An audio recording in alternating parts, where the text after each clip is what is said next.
Hello everybody, welcome to our new class, Depth Perception.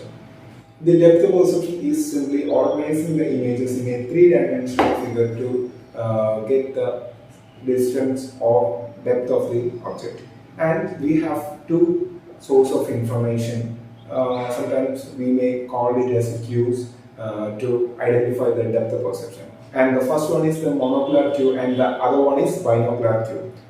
From the words itself, we can say that the monocular means the depth of perception using one eye or the single eye, and the binocular cue is based on both eyes. We can take look into the both cues separately, and first we take of the monocular cues. In the monocular cues, it is also said as the psychological cues because it's based on our thought process or the previous experiences, etc.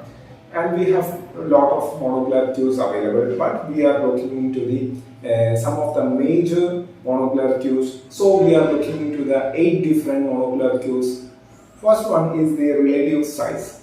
As in the name says that we compare the object or we compare the distance of the object using the size. Sometimes we perceive a image as small object, we perceive it as that object as farther away from us. Because we have a tendency to perceive the larger object as nearer and the smaller object as farther. One condition is noticed here, the object should be familiar with us. And another one is the interposition or overlapping.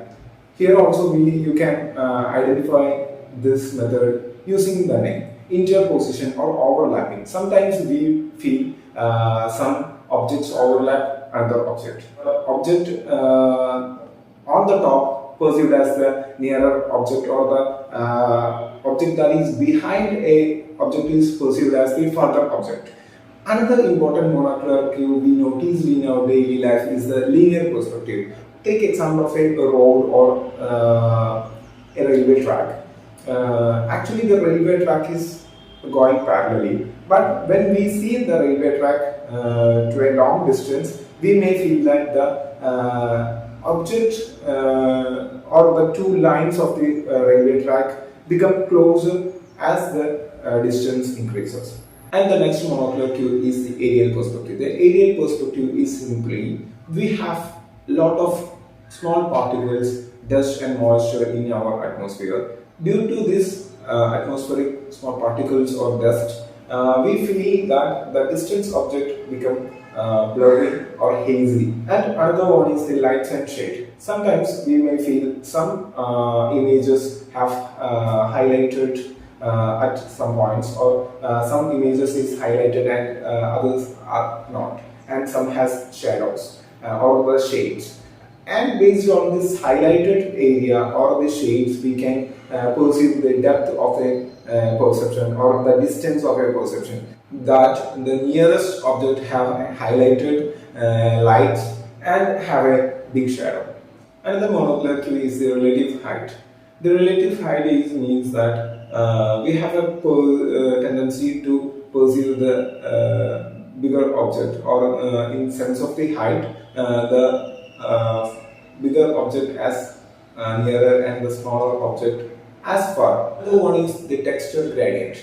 The texture gradient means, when take an example of the image, you can see that the nearest object has clear cut detail in that, and the further object has less detail in that. And finally, we have the motion parallax or the relative motion.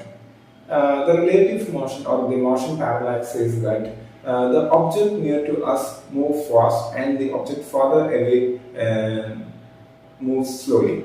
Next, we have the binocular view. The binocular cue is also known as the physiological cue because this cue helps us to identify the depth using our eye and the muscles in the eye. So, take a look into the binocular cues. It's using the both eyes. The first one and the common one is the retinal disparity or binocular disparity. It is suggested that generally humans have two eyes and both eyes is separated about 6.5 centimeter. Due to this, the image which in both eyes have some slight difference in that. The difference between the images reached to the retina is called the retinal disparity. The retinal disparity increases when the image close to our eye, and the retinal disparity decrease to the farther image. In simple words, we can say that the retinal disparity and the distance of object is inversely proportional, that one increase and the will decrease.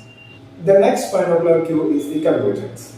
The convergence suggests that when we see a nearest object, our eye converges inwards. That you can check it with your fingers. You may test it with your friends. That you can place your finger in this position, and you can move the finger nearer, and that time you may notice the eye will converge, and when it goes further, the eye will relax or the convergence become less. It's suggested that when the convergence is high or the eye comes inward, it is say that the object is near to us.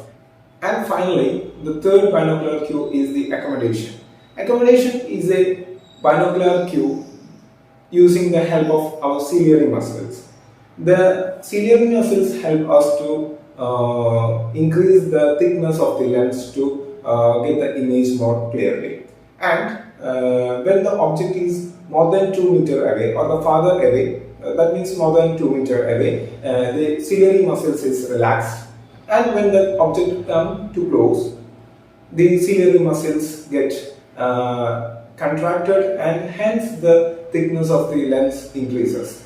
From this, it is suggested that when the ciliary muscles is contracted, it says that the object is near to us, and the ciliary muscles is relaxed, the object is further away from us. And this all for the depth perception, and we will discuss more about the depth perception and its applications in our next class. Thank you.